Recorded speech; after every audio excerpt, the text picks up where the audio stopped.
Thank you for joining us on this Superversive SF live stream, where we're going to be talking about contracts and maybe later a bit about space opera, depending how we go for time.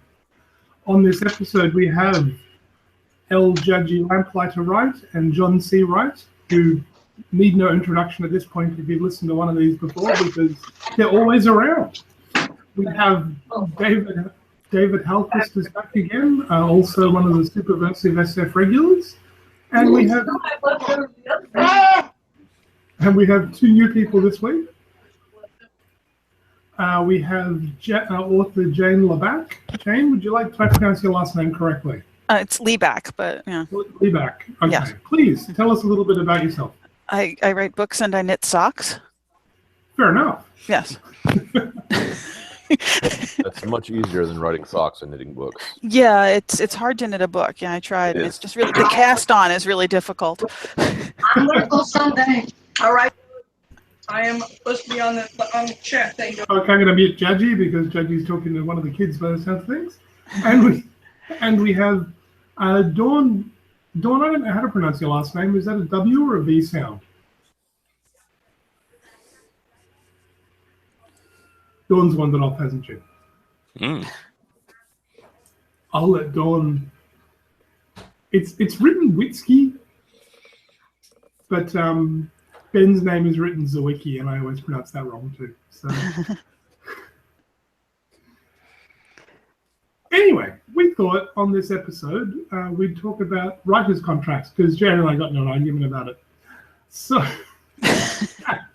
at an earlier date, we're having a discussion on the Conservative Libertarian Fiction Association discussion group on Facebook, and the question of writers' contracts came up and why they are fair or unfair and how they can be made fairer. So, where to start? I don't know.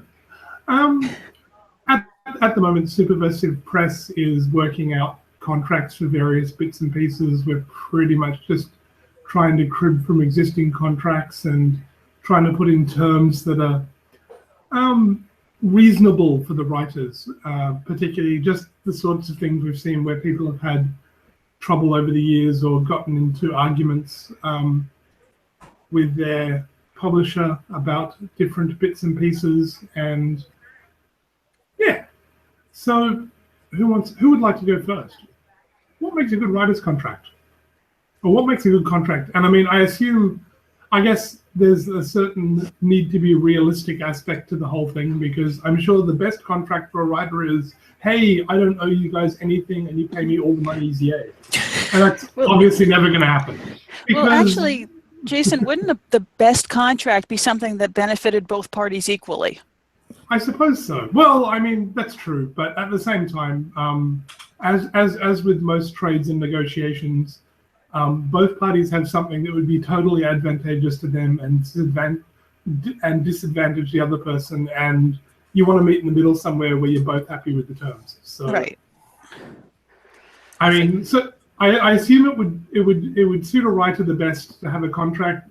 Ideally, they want a contract where they pay as little as possible up front, get dinged as little as possible in terms of costs, and get as much of whatever the cover price is of a book as possible. So, I think is not unreasonable. Sorry, David. One mark of a good contract, like with any employment or compensation or remuneration, is it is one that incentivizes both parties to do well and thus make tons of money. So it has lots of opportunity for everyone in there to make a ton of cash, and it also it's not in the interest of either party to block that. So you'd have something where the writers, if they're producing well and capably and are producing things that are making the fans like, are going to make money for both the publisher and the writer. And you also have something that's going to encourage publishers to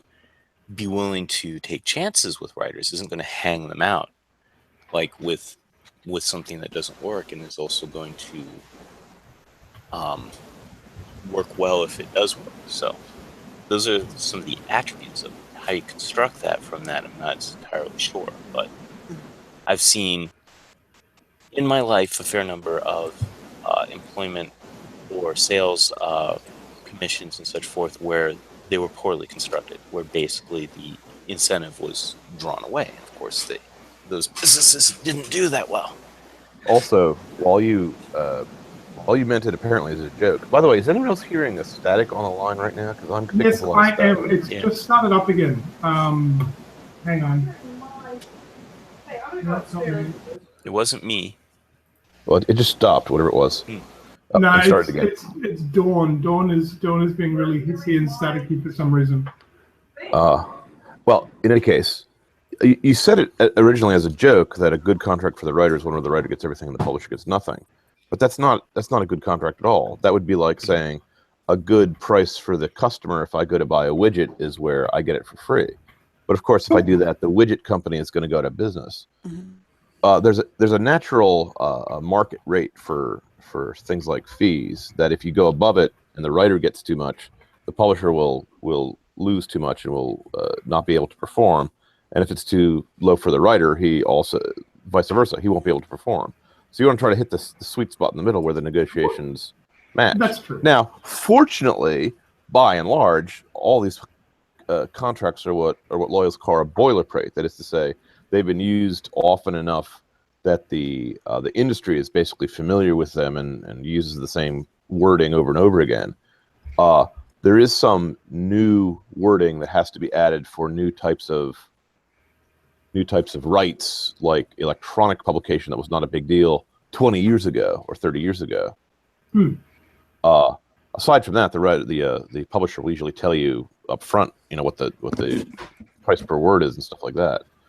But they've inserting changes into the boilerplate as well, and you have to always be watching for those changes. Like, for example, contracts used to be, for the life of the contract, and all of a sudden just switched it to the life of the copyright, which gave them a lot more, a lot more rights than they were initially getting if you didn't catch those in the boilerplate.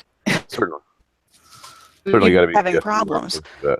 Now, but my experience is that most writers who are new writers are unduly nervous about the idea of being rooked by a contract, and I myself just don't know how often that happens. It hasn't happened to me, for example. I haven't had any contractual disputes with any of my publishers. I've never had to sue them. They didn't take them to court, but it's always wise to have that protection of a contract, because, and not just rely on a handshake, because what happens if something happens like your publisher or your editor dies or sells his business to another guy that you don't know? So you can't just rely on a handshake. You definitely need a contract of some sort. Yeah. Think about it, like the contracts themselves are supposed to be basically a set of regulations governing the relationship between you and your publisher. Right.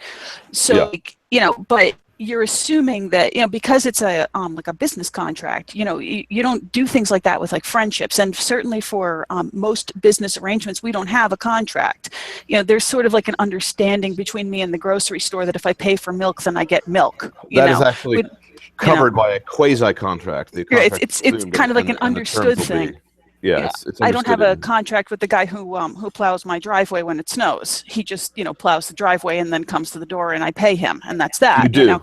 Unfortunately, legally, you do have a contract with him. It's merely a verbal rather than a written contract. It's not a written contract. But could you imagine if it's not for a certain amount of money? Right, but could you imagine if you had friend and I will meet for lunch at 12:15 at the agreed upon location. We are each responsible for our own transportation costs and we'll pay for our own meal and half the tip. And you had your friend sign that before you went for lunch. I mean, you would be, people would wonder what was the matter with you if you did that. Wasn't there a story in thoughts that was exactly yes. that? Yeah, basically they each had to state that they willingly submitted to kissing or hand holding or something. That's because if your friend doesn't show up for lunch, the loss to you is so minimal. It's not worth your time to get it in writing. Right. But so if your publisher of 10 years is sold to a German mega corporation, and they change the terms of your intellectual property, you want to have that in writing so as to avoid problems.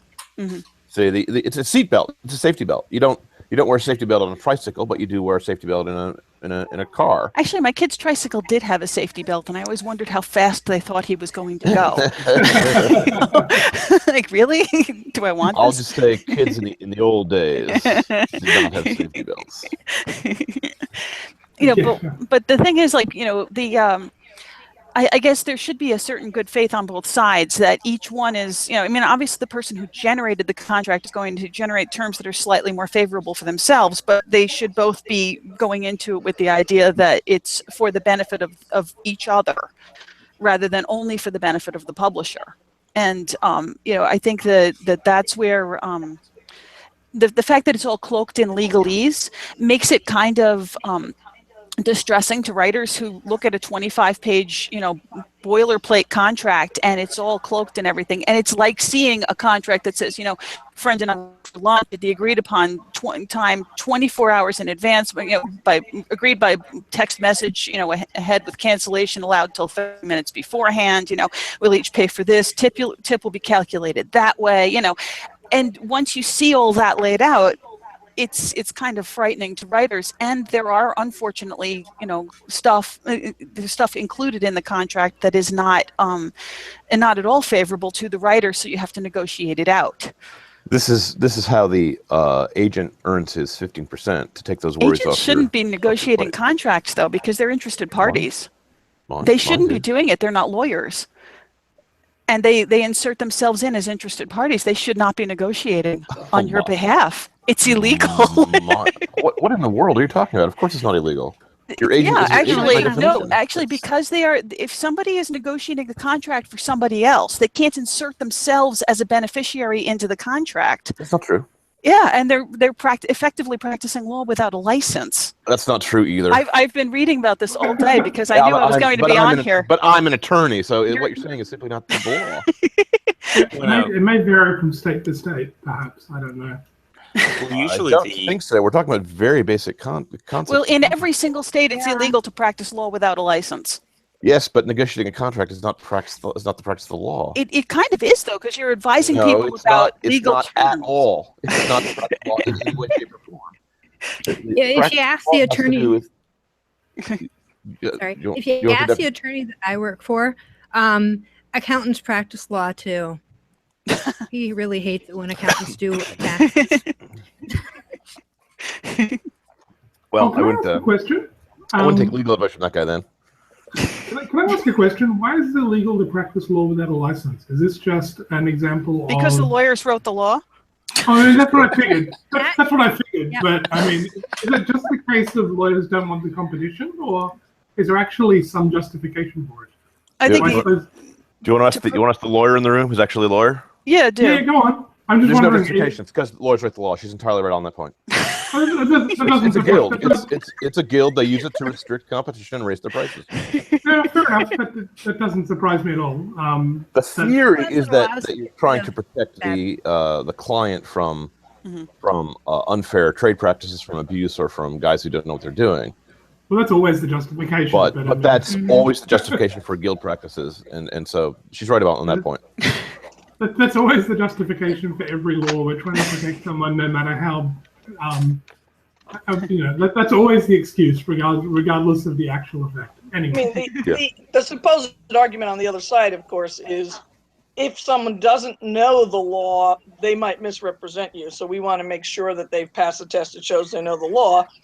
But in fact, companies usually write their own contracts all the time. And most of the agents who do this professionally, who are, real agents, have been in it for a long time, have taken, courses in the legal side of things and stuff like that. The lawyer is the person who represents you in court. You go to fight over the contract. That's very different than writing the contract. Now, you might want to consult a lawyer to make sure your contract is, watertight. But writing the contract is not. I mean, saying that the agent couldn't put themselves in would be like saying that a salesman. I mean, it's how is it any different than selling a house, where the people who write the contract are the real estate agents, both of whom are getting money from the sale. I mean, there just aren't enough lawyers in the universe for every contract to be designed by a lawyer. Yeah, and the idea that the contract would be written by disinterested parties not a part of the contract is absurd, because the contract is the negotiation between the two parties. So someone has to write it down. So, coming back onto the topic itself of writers' contracts, it was interesting talking with Jane just when we were discussing it originally, and then a bunch of other people jumped into the discussion. We were just talking about different things they'd seen in contracts that were bad or dodgy and things like that. I have to say though, one of the things that struck me as interesting was Jane mentioned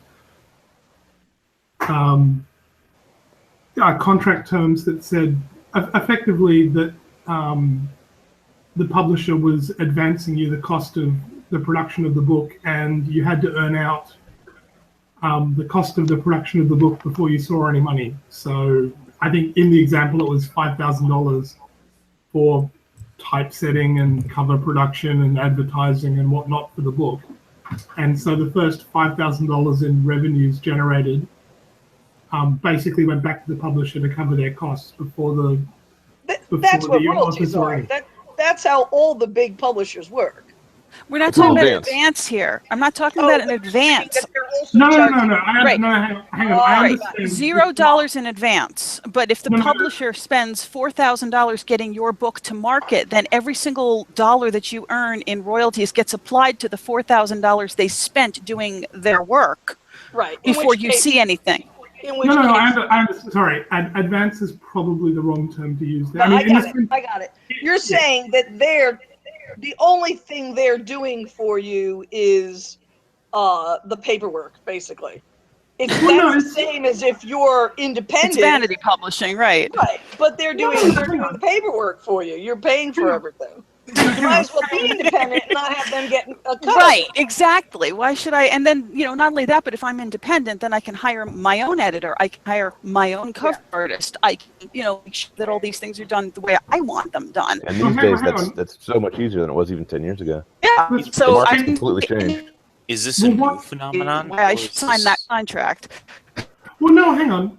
What I thought was what struck me though. I think this is where Jane and I disagreed. Just on a side note, contracts like that. I used to play in a band. If you've ever seen big record label contracts and the horror stories that go on with those, writers' contracts are really, really fair. Like the really bad ones are really, really fair.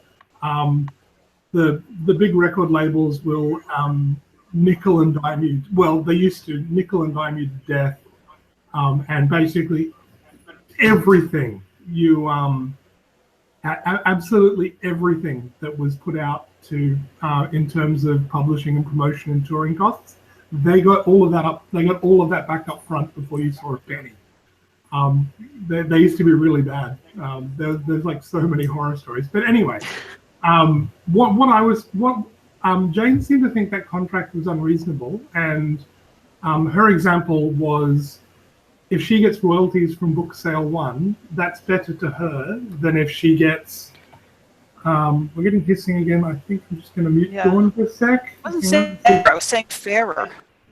Oh well, no. I mean, I understand why you would say it's. I mean, from your perspective as an author, I can understand why you would say that's a better contract, because when you sell one book, you get some certain amount of money. And I think I agree with you. It's certainly more advantageous to you to get money up front like that from sale number 1. But on the flip side, from the publisher's perspective, if I spend $5,000 producing your book, and I have to pay you royalties from copy number 1, assume we split the cost. Assume we split whatever money comes in down the middle, and I get half and you get half. I have to sell twice as many copies to break even, because I don't see any money until I recoup my $5,000. So until we recoup that, I'm still out of pocket. And if your book doesn't sell, unless there's terms in the contract for me to turn around and say, hey, you owe me $4,800 because we sold 20 copies of your book, I'd like my money back, please. Well, you could put a term like that in the contract. That's not not necessarily wildly unreasonable. I have effectively forked out $5,000 on the assumption that I'll make my money back and make a profit, and it may not be totally unreasonable if you're going to take half of all the money we make. It's not unreasonable for you to bear half of all the loss we make, but none of the contracts actually say that. Basically, if I spend $5,000 producing your book and we sell 4 copies, I'm out of pocket $5,000 and you get to walk away. I mean, like, you don't make any money on your book, but if you indie published it and you sold 4 copies, you'd be in the same boat, except you'd be $5,000 in the hole that you wouldn't be otherwise. Well, I wouldn't have spent money that I couldn't spend if I were indie publishing it. Right? No, that's true. But if you were to publish it yourself, you'd have to spend $5,000. You'd have to spend, whatever the amount. We'll say $5,000 because it's a round number. You'd have to spend $5,000 hiring an editor, hiring a cover artist, paying for some ads, things like that. Like, you'd have to fork that money out. And if I advance is the wrong word. If I cover those costs for you, can you see why I wouldn't mind getting my costs back before we start? Yeah, I totally see why you wouldn't mind it. But traditional publishing has never, the way you're describing it, that the way that traditional publishing has always worked is that the publisher picks books that it will sell. If the publisher is good at finding books that will sell, then in fact, because it's not a publisher, not because the authors aren't paying enough, but because. But for a small press, I think it actually makes. I remember working with small press occasionally with anthologies before the modern change, where some of them were like a group thing. Everybody put money in to cover the costs for the anthology and things like that. And it wasn't a vanity press. It was more like a cooperative effort. But I think Jason's entirely right. If right now you can go indie, but it costs you, let's say, $1,000, I think it'd be more realistic. That's fine. You're going to Jason. A big publisher isn't going to take you unless they think you're going to pay out. Okay. Right. But if you go to a small publisher, I'll front you the costs, and I'll do publicity, and I'll distribute for you. But you have to help pay for the basics. So it seems to me that's a perfectly good model. But we, as writers, can choose to participate in or not. Yeah, Jane's entirely right. That's not the traditional way it works. Usually had it handed to us. My agent didn't even realize. The publisher assumes the risk, usually, yeah. Sure, for a big publisher. But for a lot of the smaller publishers, they're just a guy, and they're really just offering packaging services. Well, that's why you have to either read the contract or get an agent to read the contract. What I'm saying is that I think it's a perfectly legitimate offer for like Jason could get together and say, that's what we're going to do here. We're going to split the costs with the writer, or we're going to have them pay it, or whatever. And split the cost seems to me a lot fairer because a publisher's going to get something out of it too. But I'm saying, but they should put it right up front. They should say, we're the kind of publisher who does this. We're not a traditional. There's also a difference if you're getting 5% of the take or 50% of the take. That's right. Well, hang on. Keep in mind, I wasn't actually suggesting, well, if we make a loss, you owe me half the money back. I mean, I was saying I accept that, if I'm publishing the book, then I'm taking the risk. But because I'm forking the money out and I'm taking the risk up front, it doesn't strike me as wildly unreasonable to say, well, I'd like to earn out what I put in first before we start splitting the money up, because in general, writers should be wary of contracts where money leaves the writer and goes to the publisher. That's not the direction the money's supposed to flow. Right, no matter when it happens. And Jason, the thing is, if you're saying that you want to have the writer split the risk, then you'd be having the writer do is assume half the costs, not the whole thing. Yes, no, definitely. The writer pays all the costs. The person is just a packager who you should give a one-time fee to for packaging it for you. They haven't really put anything out except a little bit of time. Oh no, I understand. No, I'm just saying why I didn't think asking for the money, asking to recoup their costs first was They totally should unreasonable. recoup half their costs then. If they're splitting it with the writer, they should only be recouping half of their money, but they're asking for 100% of it, not 50%. So if the, let's say that the book earns, $5,000, the publisher then keeps all of it and the writer still hasn't earned anything. So now the publisher earns out. And if money sells after that, the publisher's fine, but the writer's out. Sorry, Dan, you broke up. My point is, I don't think it's a good deal, but I think it's nothing illegal about it. If a publisher wants to tell you ahead of time that that's what they do. It depends on the market. If you have a market where there's lots and lots of writers, sign up for that, but maybe somebody would feel it was worth their time.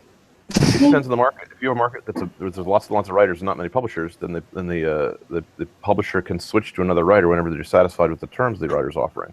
Likewise, if there's a market where a writer is famous or big enough that the publisher has to do what he can to get him on board, then he can dictate more of the terms. That's just dictated by, and that ultimately dictated by the consumer preference. So there's no right or wrong about it. It's just wherever the negotiation needle is gonna fall. Well, at least from my perspective, I can understand Jane's point. I was just thinking. Well, actually, two thoughts came to mind for me. The first one was, if I have to put $5,000 up front and sell twice as many books before I see any money, I'm going to be less willing to take risks on authors I don't know.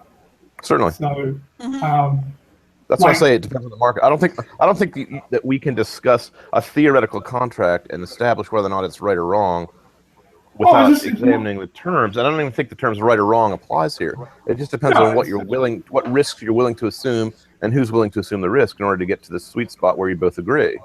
Well, that's it, isn't it? I mean, that's what it comes down to. The basic fear of new writers is that they're going to be step on a landmine of some unexpected consequence that was buried in the fine print.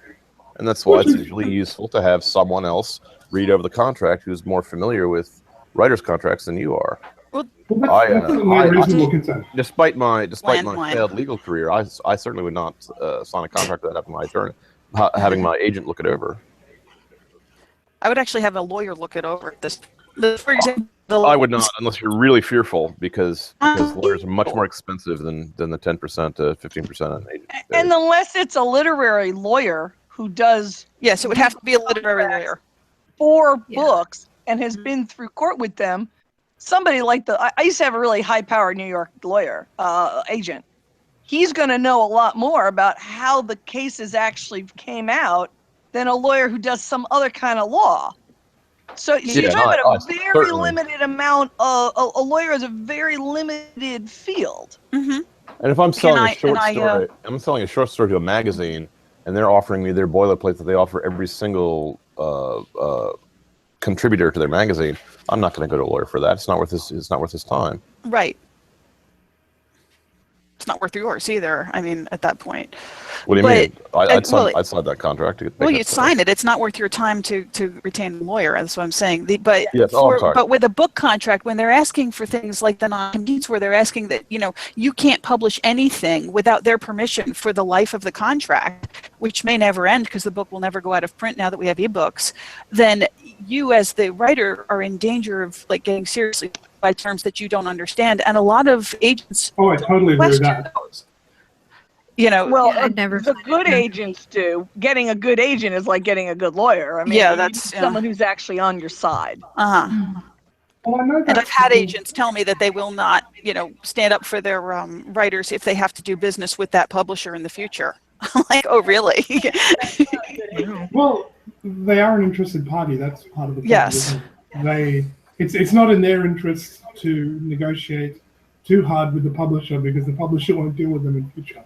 Mm-hmm. Well, that's actually that was one of the interesting things. I know one of the things people asked for with the Superversive Press contracts that we put in there was a condition under which the writer can get the rights to their stories back, or the right to their books back, because short stories aren't like that. They normally just don't publish it anywhere else for some period of time, and then do whatever you like with it, whatever. It doesn't matter, Yeah, and most short story publishers, most magazines do it that way.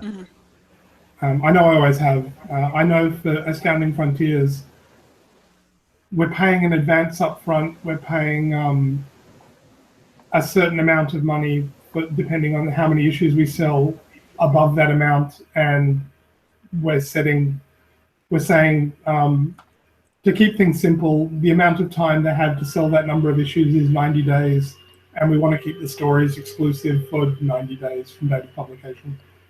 That seems simple. And then it's just you get paid for as long as we exclusively own the story, effectively. That seemed easy. But where was I? Oh yeah, getting the rights to books back. At least what we're going to try for Superversive Press is from the date the contract is signed. Well, no, from the publication date of the book. We own the rights for 12 months. And then if you don't do anything at the end of 12 months, or we own whatever rights are in the contract for 12 months, then on the anniversary, that renews automatically, unless you notify us a month before that you wanted the rights to revert back to you on the anniversary. On the anniversary, that seemed fair, because then the author can't turn around and get in a hissy fit and go, I want my book back now, but at the same time, they can get the book back in a reasonable amount of time. Does that sound fair? Yes. I think that's the big issue. The big issue with book contracts is how to get a contract where if the publisher is not doing their part, the author can get it back. If the author's not doing their part, the publisher can get out of it. But if either side is doing their part, the other side is required to stand up to the contract unless there's a kill fee or something like that. So that neither side does a lot of work to just get dissed by lack of performance on the other side. Mm-hmm. Simple and straightforward, but it needs to be covered. Well, because I know I've heard stories from various people. I won't divulge any details because I don't know what people know. But where they're stuck, unable to get the rights to their story back, but their publisher's just sitting on it and not willing to print it or not making an effort or whatnot, and it's not worth it. They're left stuck, unable to do anything with the stories, but unable to get the rights back, even though the publisher doesn't want to do anything with them. So it seemed reasonable to provide a way of avoiding that. Yeah, one thing we definitely want to always see if we can avoid is both for the authors and the publishers, so that stories don't end up getting lost in the void, so to speak, where they just can't be published, even though there's a market for them. People are interested because the publisher won't move on it anymore, or the author, for whatever reason, maybe the author's passed or out of communication, oh, we can't renew this particular thing, even though it's not being published anywhere else. So, it's your thing kind of does that with the renewal thing, I guess. I'm not sure whether it's as tight as that or not, but the 12 months is certainly a completely reasonable period for the first period on it, and some kind of renewal, unless people take the rights back, makes a lot of sense. Well, I just figured, you can get the rights back if you want them back, but you can't get the rights back on a moment's notice, because if you turn up and go, hey, I want my rights back today, stop publishing my book, that's a pain in the ass. It's a nuisance if that gets dropped in your lap. But if you can plan for it. Or, for instance, that you have to show that you've sold less than 100 books in a certain period of time. And so there's certain books of John's that aren't really being for sale, but because they're still online, we're still kind of trying to figure out if we can get them back or not. Other books are still selling, and they're not an issue, but it makes it kind of weird, because if you as the author goes out and does a push and people on Amazon go find your other books and buy them, suddenly the book is selling more again, and your chance of getting them back goes down. It's kind of annoying. Which leaves you stuck in the middle, yeah. Sorry, David? It should be no, I was just wondering. That's fairly rare. It should be noted to our listeners that that's a fairly rare event, though it's kind of happened to me. It's publishers usually don't. It is not a rare event. It's an issue that comes up over and over again for writers. Publishers don't normally buy things that they don't intend to sell. It costs them money. Right, No, it's true. but people having books be almost out of print but not out of print is a problem that I've been hearing about since the 80s. It's a common problem for writers. It Trying to certainly get should their be rights covered in the back. contract. It's not something It unusual. certainly is And it's anticipated. harder now with ebooks than it used to be. It is harder now with ebooks than it used to be.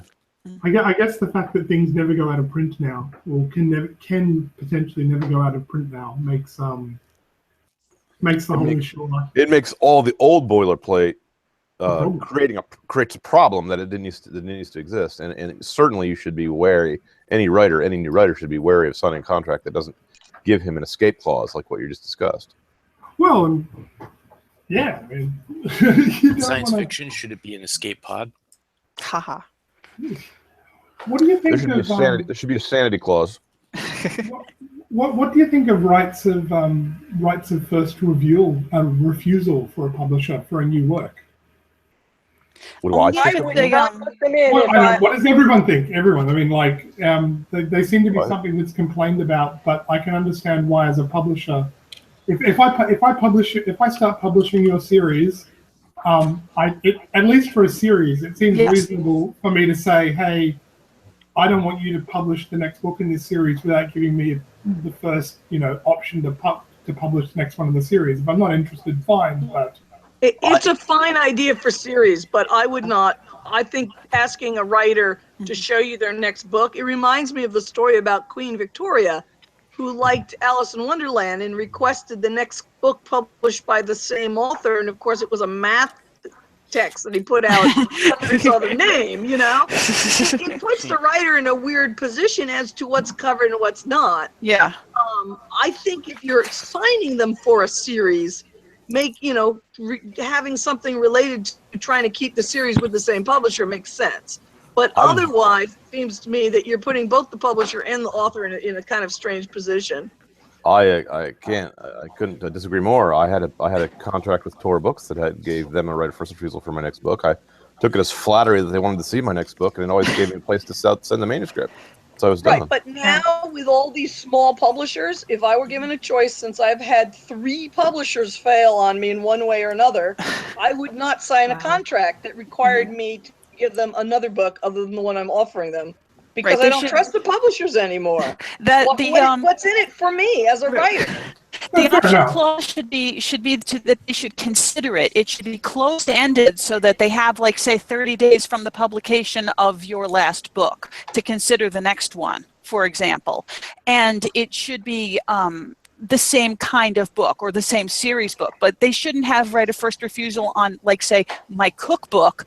If the last thing that I wrote was, a cozy mystery, but for series, absolutely. Fantasy book with one company. No interest in my cookbooks. It was science fiction fantasy. Is what they said. Right. Well, what if you wanted to do fantasy with one publisher and science fiction with another? I would not want to sign a contract that said that Tor got to look at my science fiction if I was doing fantasy with them. You see what I'm saying? Yes. Personally, I would think it was completely reasonable for a series. But I wouldn't want to sign a contract that had that outside of the series, because what if I don't want to give that book to them? What if I don't think they're doing a good job, you see? I want them to have to continue to do a good enough job that I want them to be my publisher, not to oblige me. Let me see if I understand correctly. This would mean that the publisher in question would have the right to look at your work and publish it. But if they decided it wasn't for them, the rights would then immediately revert back to you, and you could do whatever you choose. Right, but if that publisher wanted to say, yes, I'll take it, and then sit on it and take 6 years to bring it out, that would be within their prerogative. That's a problem. The right of first refusal is a promise that when you're sending your manuscript around, you'll send it to them before you send it to anyone else. And Jaji's right that they could use that to sit on the book for years if they wanted to, depending on how the clause is worded. Yeah. It seems. Sorry, go. Yeah, you definitely want to clarify. If it's ended open or open-ended. If you're a writer, at least I would anyway. I would make sure it was very specific as to, what type of book, and how long they have to refuse it. Because if they just leave it in their desk for, 3 years. And those clauses were commonplace back in the days when you used snail mail to send your manuscripts to New York. Nowadays, I'm not sure I would sign such a contract. I mean, I'm happy with the contract I signed, but nowadays with the new model of publishing, the electronic model of publishing, is so flexible, and there's so many publishers out there, some of whom, as Mrs. Wright says, go into and out of business quite quickly. So yeah, I would agree that it's not necessarily a useful clause to agree to. Well, not these days. I mean, if you're going to be, speaking as a very small publisher, if I was going to publish the first series in the first book in your series, I think I'd certainly want. I wouldn't want the option. Well, I wouldn't mind, but I wouldn't want. No, we're agreed on series. Everyone here agreed. Everyone agrees on agreed on series. Yeah, because I mean, if I publish the next Twilight by accident, I don't want you running off to another big publisher. Right. If you invest first book in the series, you should reap the benefit of the rest of the books in the series. That makes sense and it's fair. I agree. And advertising. If Jason gets my first book and he starts advertising, and I go give the second book to another company, and he's still advertising book one, he's putting out money that's going to sell book two also. So it seems to me perfectly reasonable that if he's going to buy into the series, that he should have a chance to continue to produce that series. And any publisher. And only go somewhere else if he reads it and he says, I'm sorry, this book is not up to the quality or whatever, reason. But I would just make it for the series. I wouldn't make it for books by the same writer that was on some other series. And any publisher of mine would have to really offend me or really fail me if I had a series with them and I was trying to pull the third, fourth, and fifth book in the series out from that publisher and give it to someone else. That may be, but it's happened to your wife several times. Yeah, but Josh, those people died. Okay, that wasn't because they, I had to get back the right to my later volumes that I had already contracted on because the guys just stopped publishing, and eventually I was able to get back the rights to the first two books. But in between there was a period where, he theoretically owned the rights to produce more books because we had originally signed a 4-book, contract, and he originally had the right, beyond that. And so, as someone who's actually seen this happen, that's why I think things like right refusal, where they, let's say, have 3 months or whatever is reasonable. Some reasonable amount of time. Yeah. I mean, it doesn't seem like you said a year, which nowadays is not that reasonable. Be that as it may, as a writer, I would be more reluctant to switch publishers during a series than I would if my next book has nothing to do with my previous books. Right. Because I'd like to keep continuity for the reader's sake. I agree. I'm just saying that I like there to be an out clause if the publisher doesn't respond. Certainly. Because some of the publishers these days are Me Go from the planet Yogoth. Not you, Jason. That's a secret, John. I don't think everybody knows that. They're most upset at Pluto's demotion, and of course that is cause for the upcoming Plutonian conflict. Well, I'm upset at it, and I'm not even a Plutonian, so. So yeah, all right.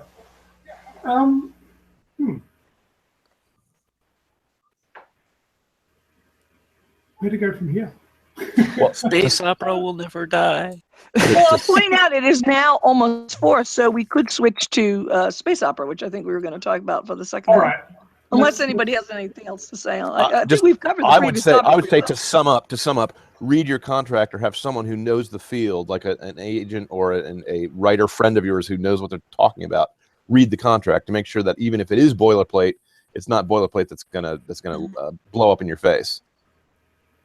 Absolutely. Read every word of it and make sure that the person reading it is not like an Englishman who graduated, 3 months ago, and thinks that because she's seen a few contracts, she knows what's going on. I do think you are right that there is a problem with people that there are people who step forward and say, I'm going to be an agent, who are not actually qualified. So you want to make sure that your agent is somebody who really knows what they're doing and has some experience, or you want to get a lawyer to look at it independently. When I was hunting for agents, I found, unfortunately, most of them fell into basically 3 categories, which was kind of despairing. One is I found a lot of agents who were very experienced agents. They had a lot of great clients. They really knew what they were doing, and they basically weren't interested in anybody else at this point. Two, I found a lot of agents that were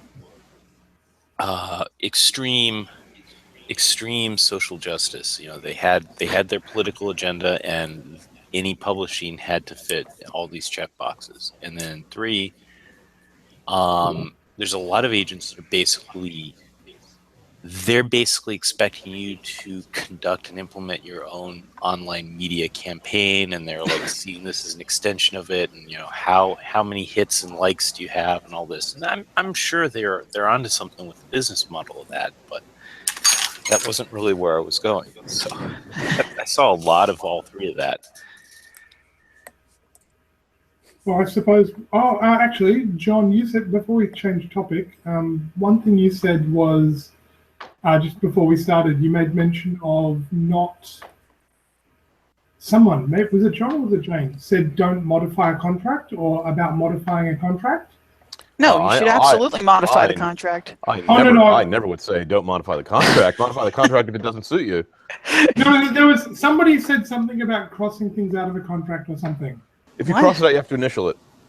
There was a throwaway comment. Sorry, there was a comment somewhere about it not being advisable, or changing the terms of the contract could be risky or something. I'm sorry, I don't remember exactly what it was, but it struck me as we probably want to come back to that. That was probably an important. Yeah, I think it had to do with boilerplate language. Yeah, if you strike out a term that has a legal meaning and you don't know what that term means, I would be wary of striking it out because it might have repercussions or ramifications you're not familiar with.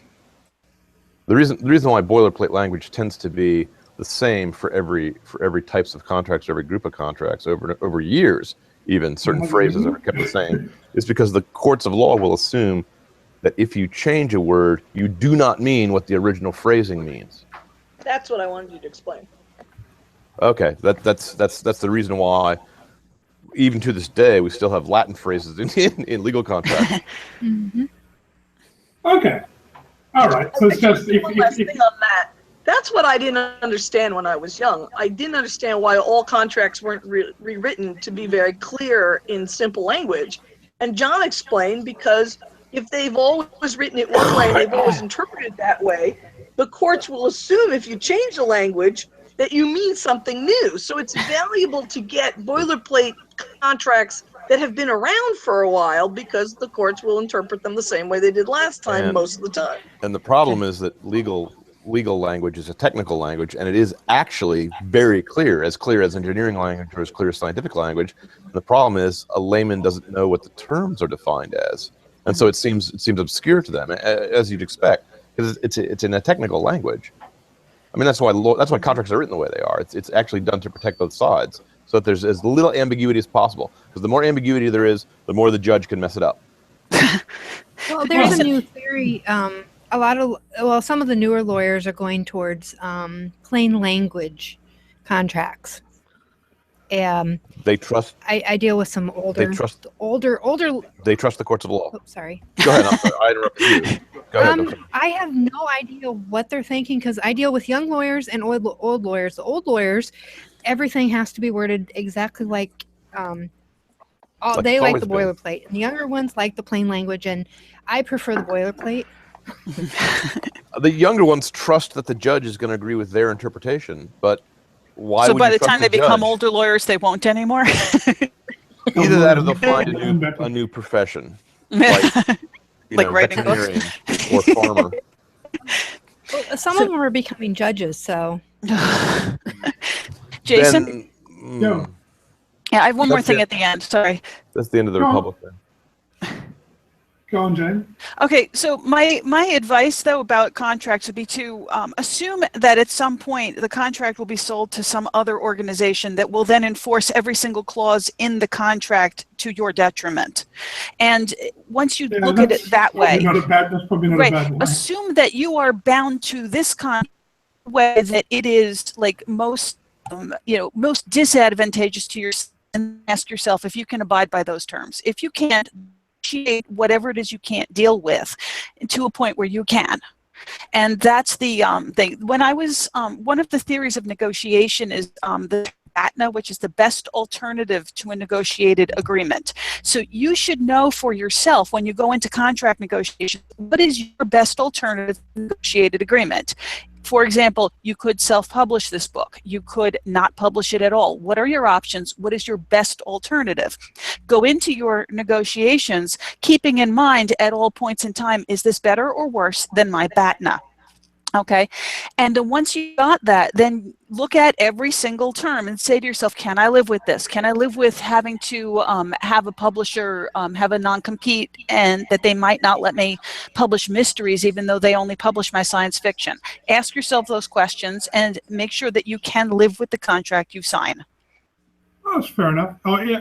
In one of the Bar One studios who's listening to the chat, didn't appreciate John likening law to engineering.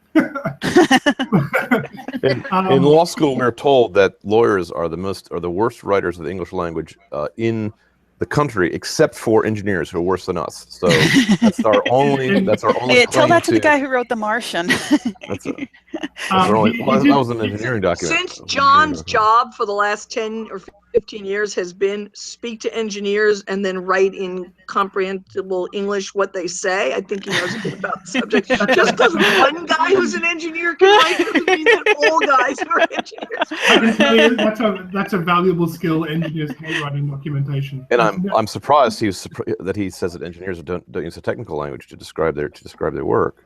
No, I think he meant he didn't appreciate lawyers being described as like engineers. Well, we are. We're like plumbers. Well, we put things together to form a certain product that we sell on the market. That's true. He also made the observation, perhaps the reason why. Oh, is this just a lawyer joke? Yeah, I think it was. Yeah, sneering at lawyers. Okay, well. He actually write a law that doesn't work. Tell him that I'm going to sue him then.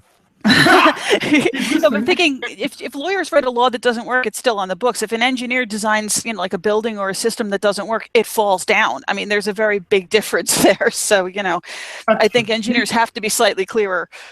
That's true. He did make an interesting observation, though, when you were talking about.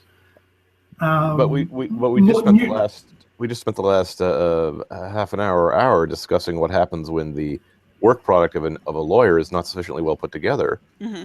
Which is what do you do if there's a contract that is either ambiguous or disadvantageous to one of the two parties? It certainly falls down if you don't put it together correctly. And then you end up in a court of law. It can also hang around, just causing additional trouble. Yeah, it can keep hanging around, causing problems. Although I guess a badly put together sewage system will do the same thing. Yeah, sure, or a poorly designed bridge. Just hopefully poorly designed bridge will stay around for a while. Maybe if it's really poorly designed, it won't. So yeah. And the same is true for lawyers. If the lawyers aren't doing the job, you have a civil war. He made one interesting observation. Speaking of plain language contracts and why younger lawyers prefer them, maybe the reason they like them is that these contracts are free to interpretation, and they eventually tend to be the ones interpreting those contracts. So they like contracts that are essentially ambiguous because their plan is to be but that's kind of like saying maybe doctors spread diseases. If a lawyer writes a contract that ends up in a court of law, he hasn't done his job right. Now there are crooked lawyers, but then again, there's crooked engineers too. So they're just not caught, and people don't make fun of them. They escape scot-free. Whereas everyone hates crooked lawyers, even other lawyers. The difference is that crooked lawyers, their job and their crookedness are related. Crooked engineers. Often they're not crooked related directly to their engineering. Maybe if they're a contractor, they could be crooked about getting money. But how many programmers are going to lie in code? I guess they could leave the back door. I've worked with programmers for quite a bit. A lot of them just really don't do their job as well as they say they do. So it's quite hard. It's quite hard to lie in code, and you have code reviews to catch that sort of thing. Right, exactly. Actually, if you're writing the code and no one's looking over your shoulder, there's plenty of room to insert all sorts of. Well, I work with military subcontractors, and some of them don't deliver the work product that they say they're going to deliver. So it's not like dishonesty is the particular market of one profession as opposed to another. No, true enough. Shall we talk? Should we talk about something cheerier and switch to the topic of space opera for a little while? So, space opera. To kick off, Astounding Frontiers will be coming out Space Opera Week, isn't it? Still apparently. I wish someone had told me this, because I probably would have got a bit better organized and gotten Astounding Frontiers launched this week. But I'm too busy. So I'm too busy and no one told me. It's the sort of thing that takes a while. Next year. Well, that's fine. But Astounding Frontiers is coming together, and that's going to be all space opera, probably mostly. It's going to be fantastic. That should be fun. David and I are working. David and I are sort of co-editing that, so it's very exciting. There's some great stuff. Soon. It's going to be amazing. Can I ask a really dumb question? Everyone's breaking up. Is that just me? I think it is just you. I don't hear anything that sounds. Sounded clear.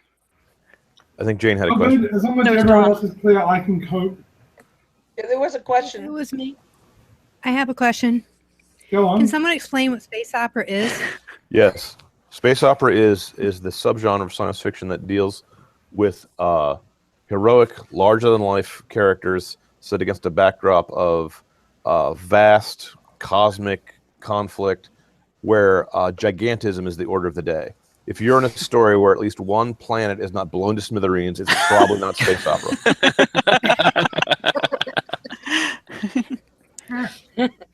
So usually space opera doesn't deal with difficult emotional problems, character studies, or it's high concept action adventure, and the emphasis is usually not on the science in the science fiction. It's usually not a hard SF space opera. I believe I'm the only guy who writes in that particular overlap of the Venn diagram of hard SF that's also space opera. No, I take it back. That's a terrible thing to say. Stephen Baxter does it, and he does it quite well. David Zindel, a very underrated writer. I wish he was more famous.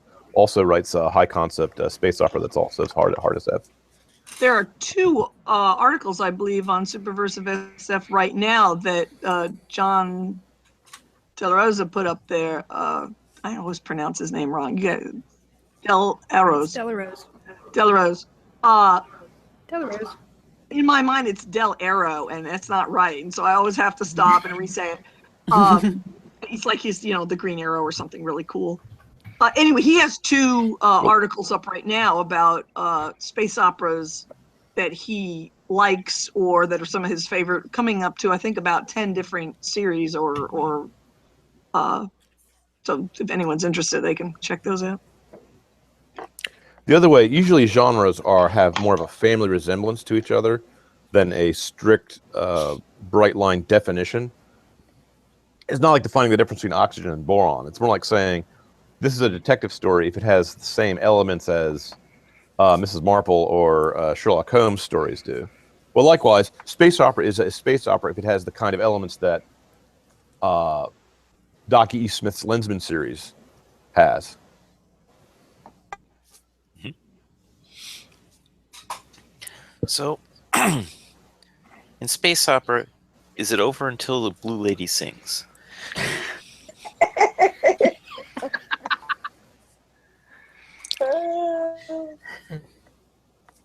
That's hilarious. What would be?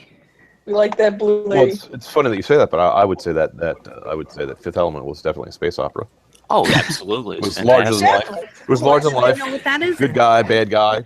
I think a planet got blown up in the beginning. There's like an evil planet. Like the planet is the bad guy. It's like a devil planet. Any story where the planet is a bad guy, I think, would also tend to qualify as either space opera or a horror story. Guardians of the Galaxy, I think, would qualify as space opera. Star Wars, I think, would qualify as space opera. Mm-hmm. Star Trek, I would think, would not qualify as space opera, nor a Battlestar Galactica. Those are more like Wagon Train to the Stars, or more like a I think that's arguable. War story. Yeah, these things blend into each other. Like I said, it's a family resemblance. If a guy's nose looks like another guy's nose, you think they're the same family. So all this is arguable. I do think I have to keep that quote in mind for in the future, though. If a planet doesn't get, if at least one planet isn't destroyed, it's probably not space opera. Well, that's why I listed Star Wars as space opera, because the planet Alderaan gets blown up by the Death Star. Check that box. So Babylon 5 then is space opera because planets get destroyed. I would say so, especially during the Shadow War. But see, that's hard to say, because I don't think Bab 5 was as simplistic and black and white as Star Wars. It was a little saying deeper than that space opera. a detonating planet is a necessary but not sufficient qualification. Yes. After consulting with my lawyer, I will give that a guarded answer. The party of the first part avers that. Avers that if the planet of the first part is blown into smithereens of a million parts. In my latest space opera, I made sure I blew up at least 14 planets, and I think 9 suns went supernova. Yeah, there's a fair number of stars going off there too. Oh, have you read it? Have you read Superluminary? That's fantastic. Thank you very much. And you would agree that was completely space opera, right? Oh yeah, I hope it shows up in bound copy sometime. It's amazing. I'm sending it to my publisher, who does not have my right of first refusal, by the way.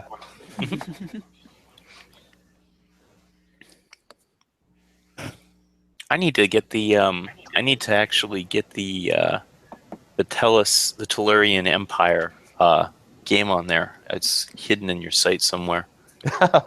Yeah, originally the story was a role playing game, like a lot of things I write, which originally I made it for as role playing games. I wanted to say a little bit about the Anne McCaffrey thing that happened this week, where John, the other John Daros, was writing on Twitter about space opera and got into a conversation with someone from SF Bluestocking, which you think, with a name like Bluestocking, that would be a backward-looking organization who cared about things like tradition, because that's a traditional old name. But he was told that, and I should say, and this is relevant because Anne McCaffrey did write some space opera. I think she wrote planetary. I think she wrote planetary romances, which is a different genre myself. Well, but some of her things space opera. What about like Ship Who Sang? That's more soap opera in space, I thought. No, planet gets blown up. I don't. Well, okay. I don't think she concentrated on gigantic. She may or may not have blown up any planets. I don't remember because it's been a while since I've read it. But my point is that she's at least a secondary space opera writer, if not a first space opera writer. And the comment was that everything written in the last 15 years was more relevant than Anne McCaffrey, this Bluestocking lady said. And at first, I should say this is very complimentary to discover that everything I've written is more relevant than Anne McCaffrey, but I don't actually believe it. I have to say relevant to what? Because as soon as let me say this, because as soon as the threads start falling again, they're going to come crawling back to us, asking us what to do. Okay, and they don't believe in the threat. They don't believe in the threat anymore. I hope everyone here has read Anne McCaffrey and you know what that joke is I just said. Yes, of course. People turn their backs on the past, and then they don't know how to solve problems that people knew how to solve in the past. Isn't that what Anne McCaffrey was talking about in her book? It's exactly what she was talking about. That and dragons are awesome. And I was delighted to see quite a few people show up to, defend her from one side or another and say how good her books are. But, and you mean and burn the attacker? Well, no, I'm just saying that I think that hold on, I'll go get some stone. Things like whether or not you include an extra pronoun is not essential to space opera, while whether or not you blow up a planet is essential. Yeah. Therefore, the article that 4 books who had Space Opera Week put out about how you should write about ordinary things is actually an anti-space opera article. Yeah. They're like a fire lizard, and I'm not impressed.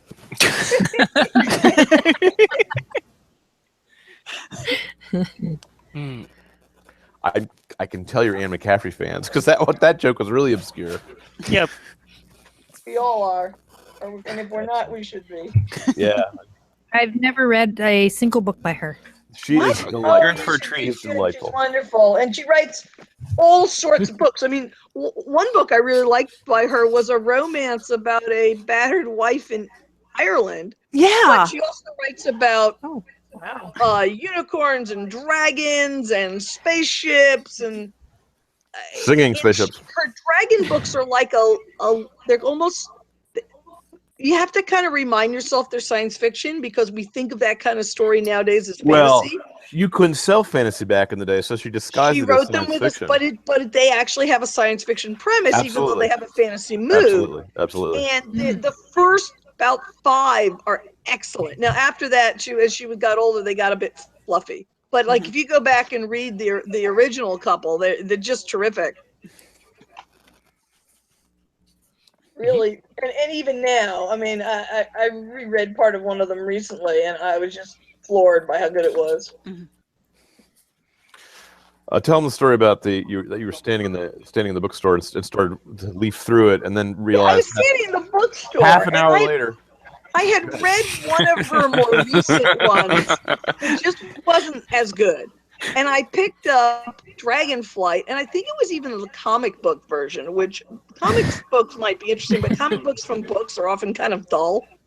And, I was like, okay, I think I just loved this book because I was young. It probably really isn't as good as, and then like half an hour or so later, I realized I'm standing in a bookstore. I'm still reading the book.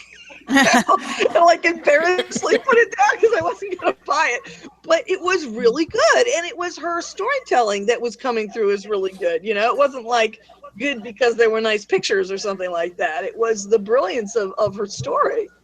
And I love that book. I love the book that comes after it and the Harper's books. They're just terrific. But a lot of her earlier stuff was pretty good too. And she has a bunch of other series also, including, as I mentioned, some books that are not even science fiction and fantasy at all that were also good. But I would insist that what she writes is really not space opera and is really not on our topic. I thought she wrote some books that you and I haven't read with Elizabeth Dean, I think it was. I can't make a comment about her books I haven't read since I haven't read them. Well, I'm saying I think they were space opera. So I think she has written space opera, just not the stuff you and I are thinking of. Very good. Very good. But it's outrageous. It's outrageous that Tor.com is going to state that space opera should only contain elements of mundane, trivial, everyday events and be relevant to whatever is in the headlines today, or what did they say? Said that? I didn't see this. I'm just asking if they were doing it. I didn't see it myself. I just heard the rumor that they were. I hope the rumor's wrong. There are articles on Superversive SF where people were countering them. So if anybody's interested, we don't need to waste our space opera time talking about not space opera. But if anybody's interested, they can look it up there. I will say that a few years ago, someone tried to get a literary movement started.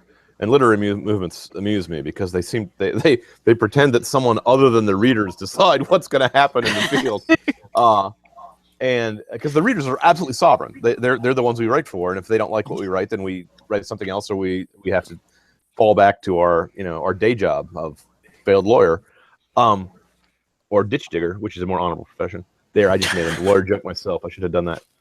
The whole appeal of space opera is larger than life. Is that the heroes are really heroic, the villains are really villainous, and the atom bomb is so powerful that it will actually crack your planet like an egg and then stir fry it.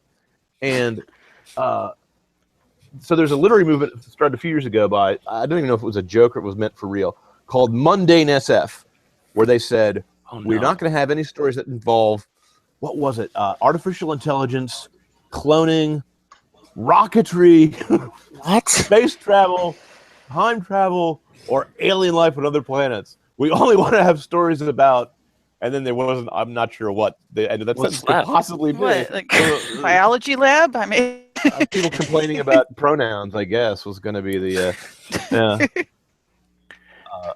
what their idea was that science fiction should serve their political cause of trying to get the audience motivated to do something. I forget what.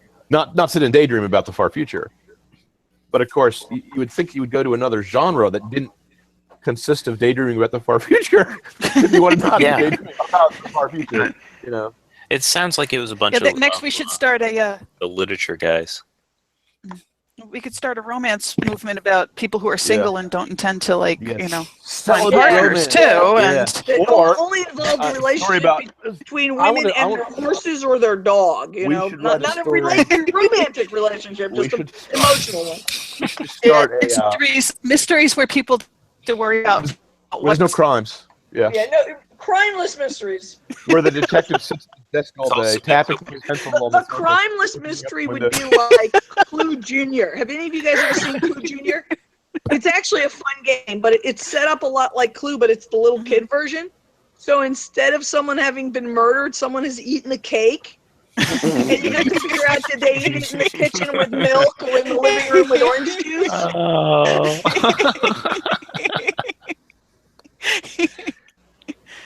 Yeah. Oh, wow. I like it. And then we can just eventually just print blank books because it's, you know, heartless literature, and we just do nothing. So I've got 2 questions in space opera. And one question is, can space opera have nuance? The answer to that is yes, no matter what the end of the sentence is. Complexity and nuance and characters and all of this kind of thing. It's like still having good and evil, but complexity in it. It's like baking a cake. You can add more elements of one spice or another spice to change the taste of the food. But if you're, it's like saying if I don't put hot peppers in, is it still Mexican food? Well, the answer is yes, kind of, depending on how much you put in and where your emphasis is.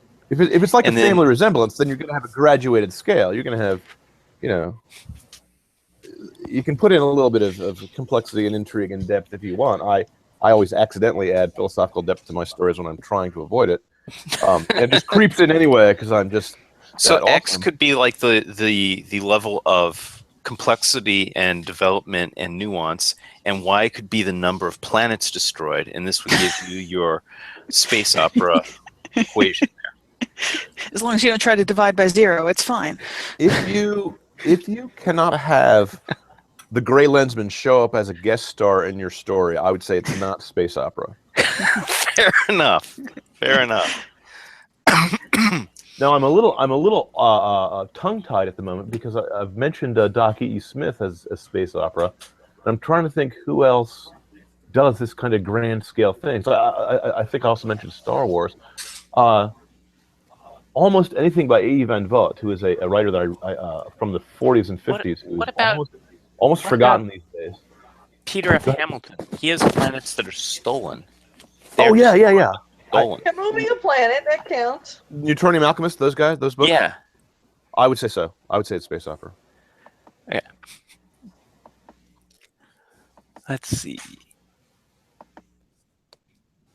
I can certainly think of anime that qualify. There's one called Gurren Lagann Topataga, or I can't pronounce it, where in the final scene, it starts out with the kids trapped in an underground village, and they want to break through to the sky, which they think exists, but which their elders tell them is a myth. And they do break out, but they find out the surface of the earth is inhabited by beastmen and giant mechanical, evil, grinning robots that try to destroy anyone they find on the surface. And after fighting those guys and fighting off the guy who created them, the evil scientist overlord who created them, they find out that the moon is actually an evil spaceship that is descending to obliterate all life on Earth. And then they find out that there's another dimension hidden between the 11th and 10th dimension of the anti-spiral races that are intending to wipe out all biological life who have the double helix structure in their DNA anywhere in the galaxy. And they end up eventually standing on top of a nebula or something in imaginary superspace, throwing galaxies at each other like shuriken, and that is just—it's not the best anime I've ever seen, but it is the most awesome anime I've ever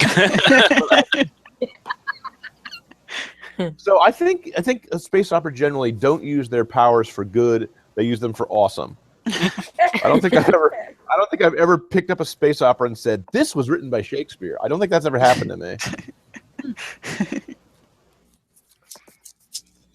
how much license for like, so if the goal of space opera is The answer to your question is yes, no matter what the end of the question is.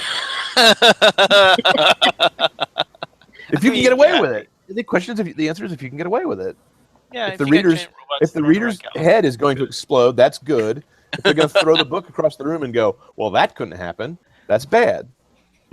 And I interrupted yet again, so please ask your question and let sane person answer you. Reasonable answer to an unreasonable question.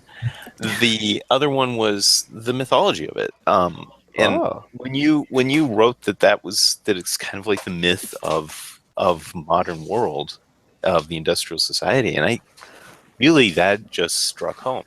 So the question with the myth is how, I guess, just some ruminations on how you think that myth is evolving, and who the heroes and monsters and all of that sort of thing are as it goes forward. Well, now that I do think is an interesting question, and even after I said someone else should answer but me, I'm gonna take first stab at it, and then I'll shut up.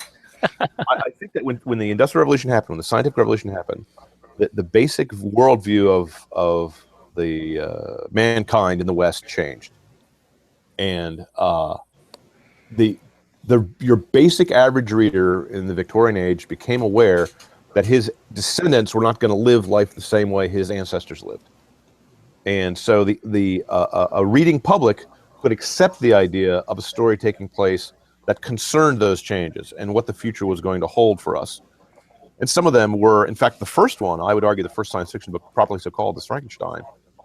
And I would say that's a warning tale. It's a nightmare. It's a myth. It's a myth about the monsters, not about the heroes. And then Jules Verne and H.G. Wells came along, and Jules Verne was more what we now call hard SF, which was the emphasizing the technology of it, trying to make the stories have greater verisimilitude, trying to make them seem more realistic by adding little touches of real engineering in among the hokum. Now, don't get me wrong, hard SF is still hokum. Sorry, hard SF writers, but it's true. But what we try to do is add a little starch to our diet by referencing some realistic or real sounding science. But readers are usually, when they're not in the mood for hard SF, want to read stories about time travel and psychic powers and all that kind of stuff that's cool and nifty. Psychic powers are basically magic. It's just that usually the psychic doesn't draw a pentagram on the ground and call upon dark powers to do his mojo. He just has antennae and electrical waves go out of his brain, like a slan or something, like a Vulcan mind meld or something. Mm-hmm. Now, but space opera itself is the one which tries to capture the flavor of gigantic and heroic epics.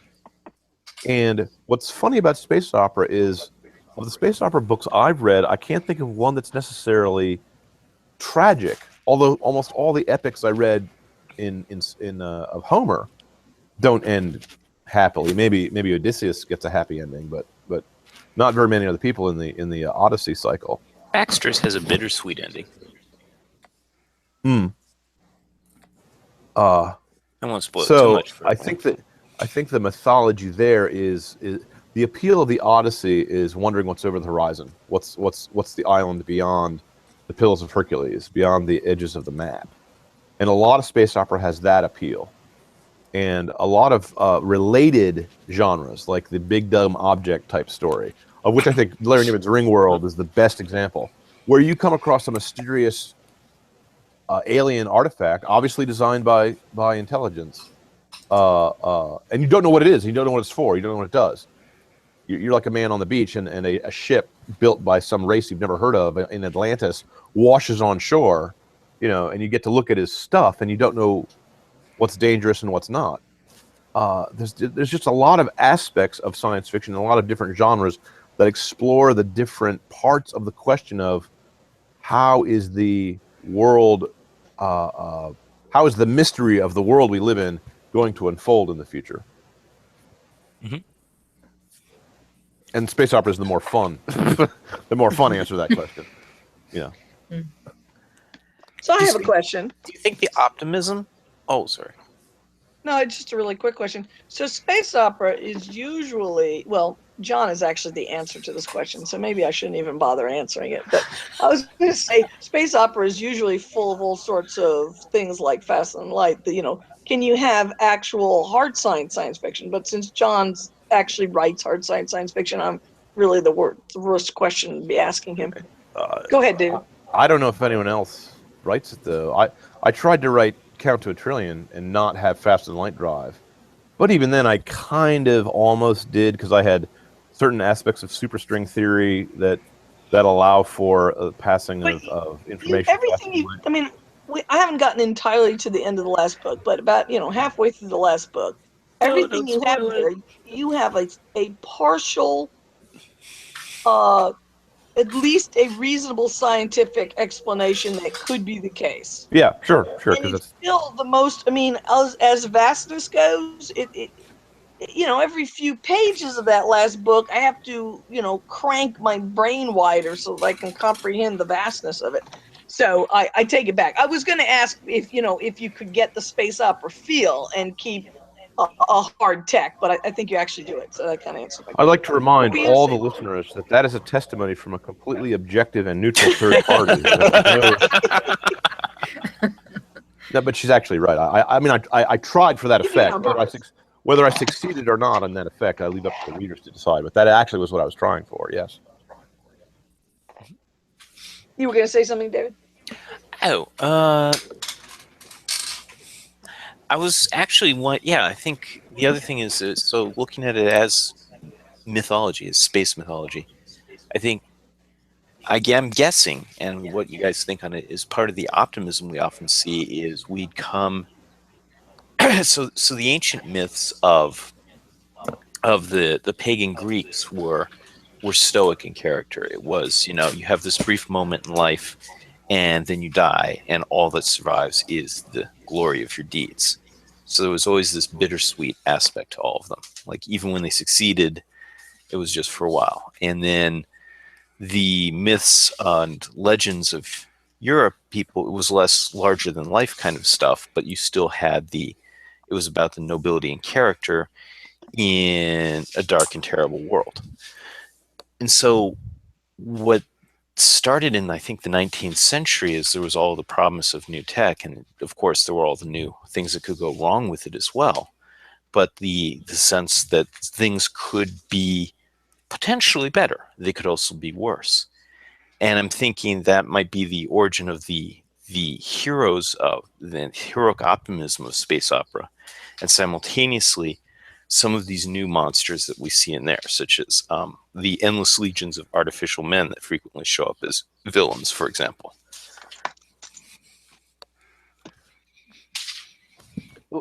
Let me make a comment on that without quite answering it. I noticed that a lot of early science fiction in the pulp eras was not science fiction was not essentially a separate genre in the early days. When Edgar Rice Burroughs penned Under the Moons of Mars, Princess of Mars, if you read that book, the first chapter is a Western. It's about a civil a Confederate soldier who leaves Virginia after the war's over and goes to the Wild West to open a silver mine, and his partner is killed by savage Apaches, and he hides in a cave and is overcome by a mysterious vapor and astrally projects to the planet Mars, where he wakes up naked next to an incubator of eggs of the Martians who are ovoviviparous.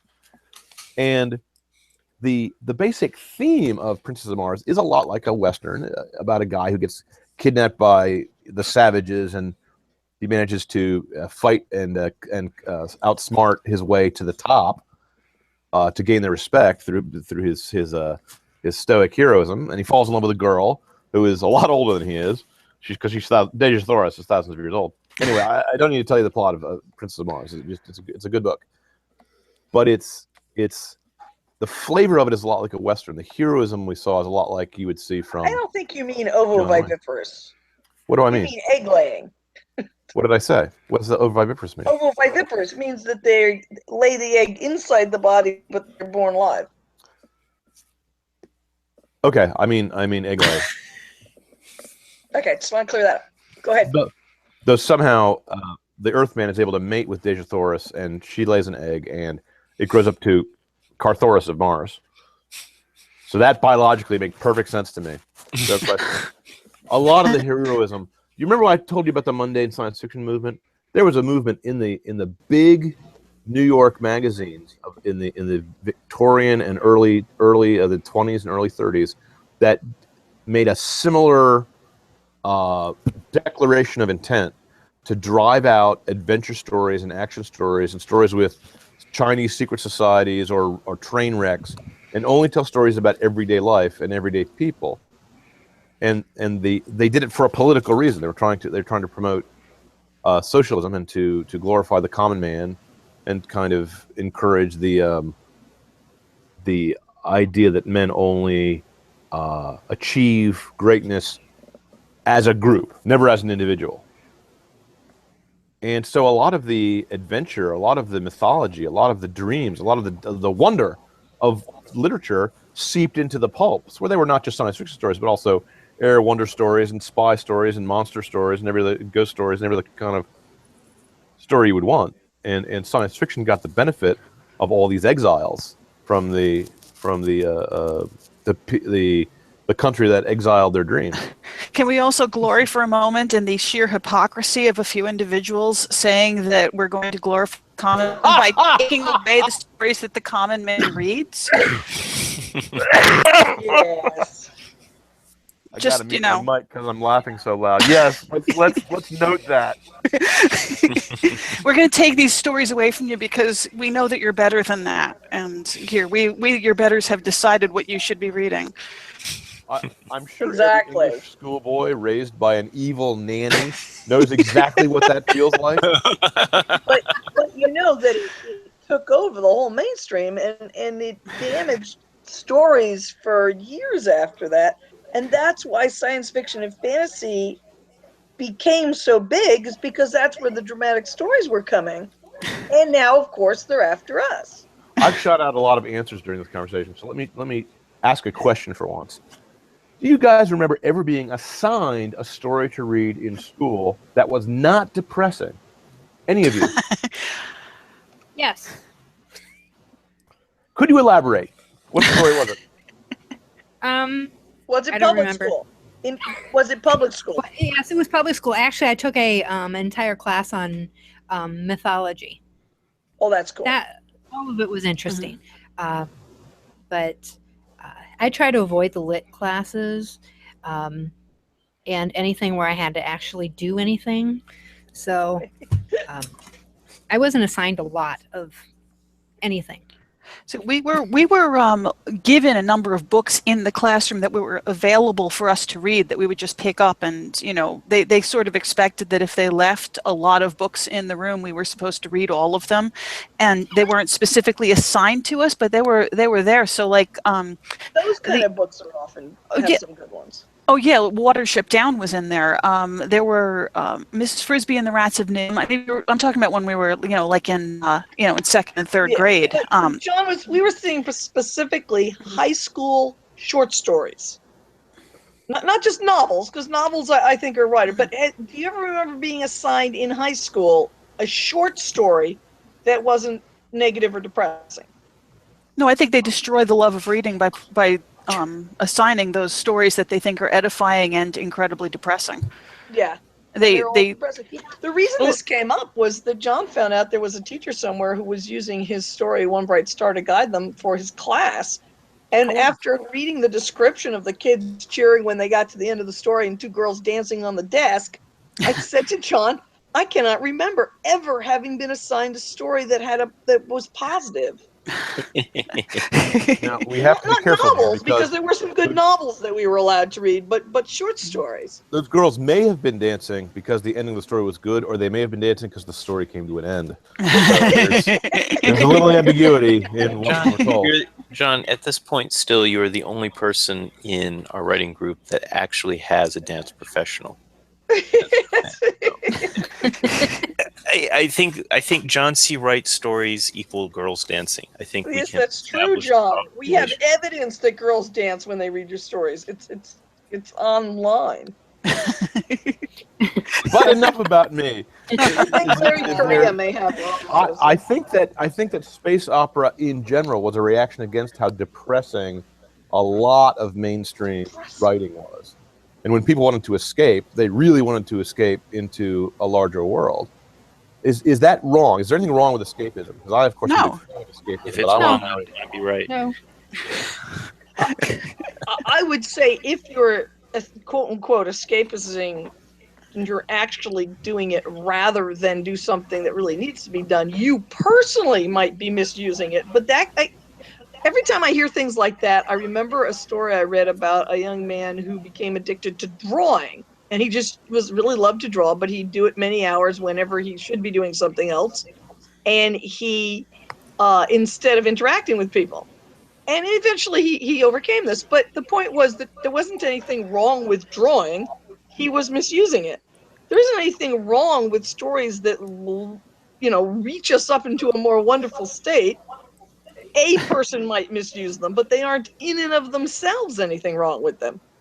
Well, I think in On Fairy Stories, Tolkien writes that we don't have a problem with escapism when we perceive a person as actually needing to escape. So if you have someone who's in prison, who's daydreaming all the time about escape, we consider that to be normal and natural. And his point was that, if people are reading escapist fiction, then maybe they feel they need to escape from something in their lives. And he said from a spiritual perspective, of course, that is what we're trying to do. I wonder if you could tie that back into all this depressing literature that took over the mainstream, this mundane literature. Or weren't those the jailers, in other words? Those guys who wanted to tell you...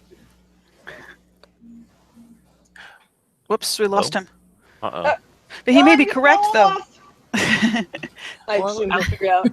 He may be correct, though, that those are the jailers. They're the people who are making the world depressing, and they have every reason for you to stay there, because if they're the ones in power, then they're the ones who want to keep things as they are. They have every reason to push the status quo forward, and why would you dream about something else? Because then, they may lose their authority over you.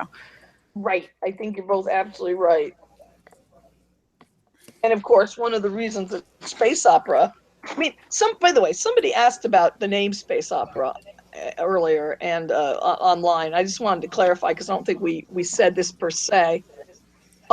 It's called space opera for the same reason that Westerns were called horse operas and soap operas were called soap operas, which is stories that have the same outrageous emotional drama as an opera. Operas we think of nowadays as being somehow high class, but really they're often really soap opera-y in their stories, because they have so-and-so and he's in disguise and he falls in love. They're about love and revenge and despair and hope and all. Right, and they should have been about ordinary everyday things like breaking a heel. Right, because who wants to watch a show about Siegfried winning the love of a Valkyrie on top of a mountain surrounded by a wall of fire? What's that about? Right, it could have been about finding change in the couch. Exactly. So the reason space opera is called space opera is because it has that same. It's supposed to be vast and wondrous. And one question when I was thinking about it, I think kind of what I was trying to say earlier I asked. You should add, by the way, let me interrupt to say, you should add that space opera was originally a term of opprobrium. It originally meant a hack job. It meant something that was, just. David just typed space opera, the ring world of the Nibelung. Yeah, I wrote that story. It's called Twilight of the Gods. It appears in the story, and I'm sorry that it has not had wider distribution. It was really cool. I'm an Earthman born under blue skies, and the guy pulls out the sword and throws it away. Awesome. Because he was immortal. Anyway, it's a great story. But what I was wondering is the story takes place on a multi-generational warship. It's a ship that is sent across the depths of space. It's not going to reach its destination for hundreds of years, and they want their remote descendants to fight the war when they arrive. But civilization has collapsed on board the ship, and the people who live near the axis are in lightweight gravity, and they're elves, and the people who live near the hull are in heavy gravity, and they're the dwarves. And things go on from there. It's the same background as his Farthest Man from Earth and a couple of other stories where there's a few of the people are immortal. So when the Elf King gets stabbed, he pulls a spear out and says he's an Earthman, meaning he, more than one generation old, born under blue skies, meaning he's one of the immortals, who remembers Earth. It's a really cool moment. It was my favorite moment in the story. And Earth is thought of as Eden. It's thought of as a mythical place by the younger generations that now inhabit the cylindrical world they live in. And he has a ring that's the ring that controls the engine, and there's a sneaky guy who's trying to do something, who's Odin-like, who's trying to use the ship to stop the bad guys, and it's a really cool story. Anyway, but what I was trying to ask was, what is the difference, if there is a difference, maybe there isn't, between space opera, blow up a planet, and military sci-fi set in space?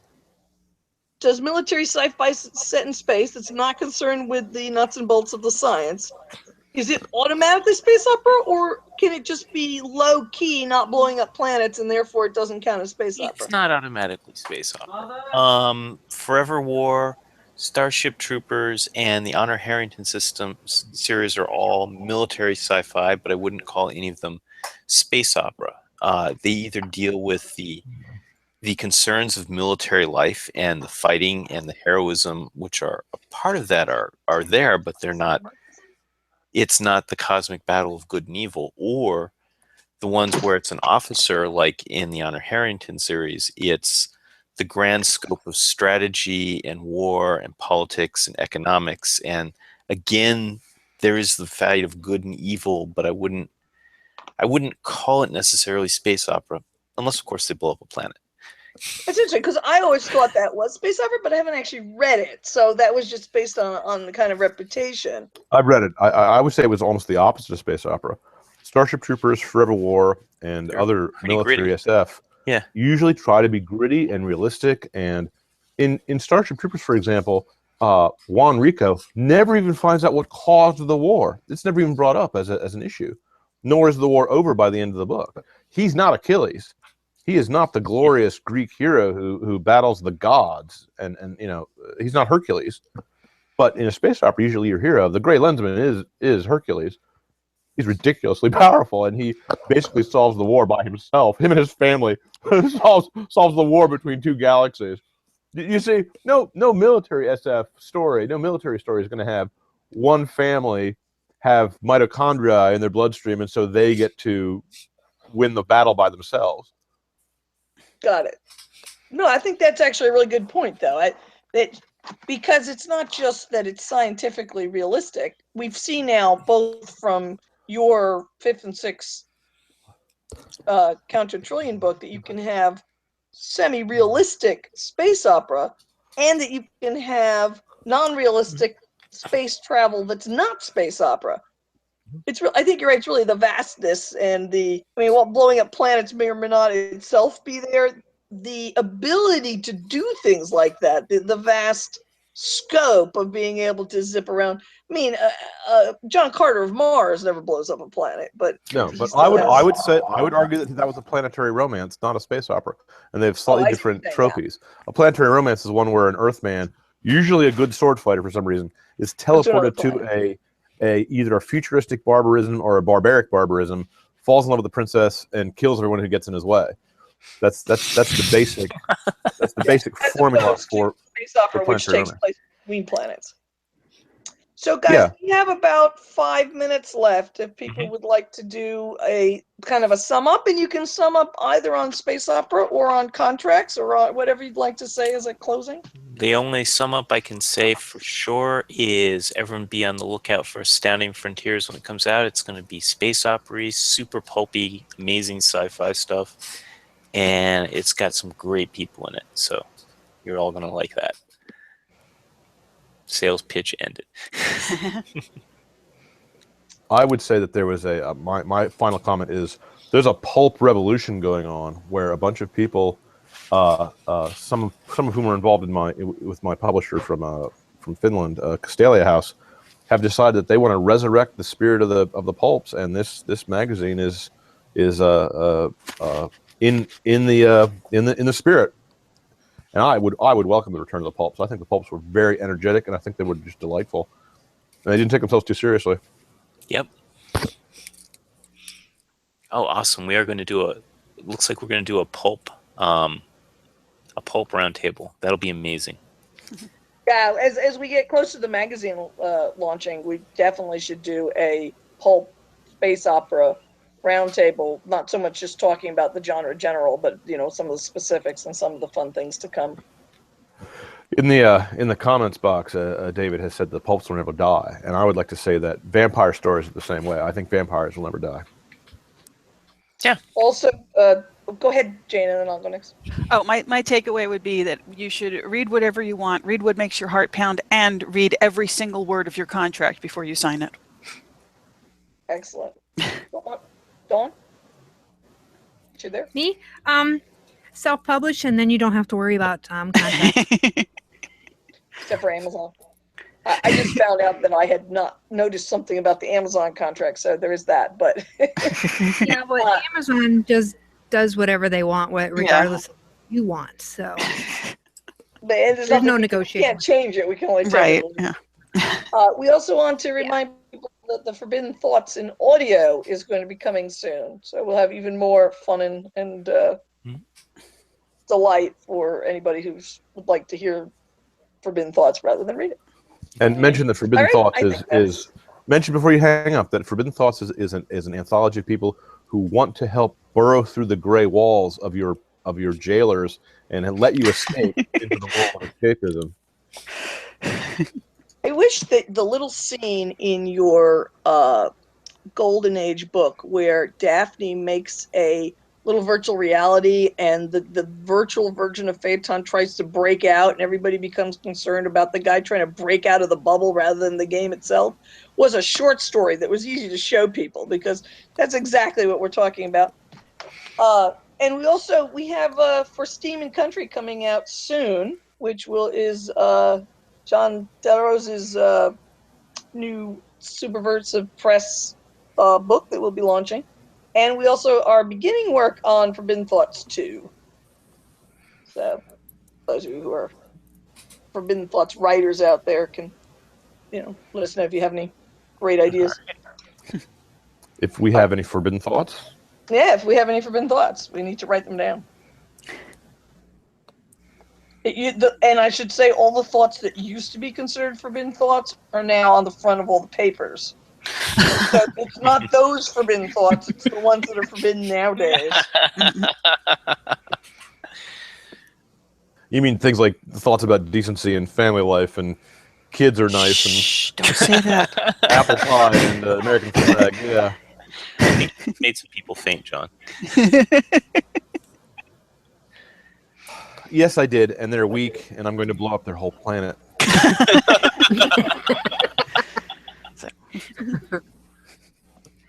Anyway, thank you guys. Thank you everybody who's listening. That's about all the time we have. Okay.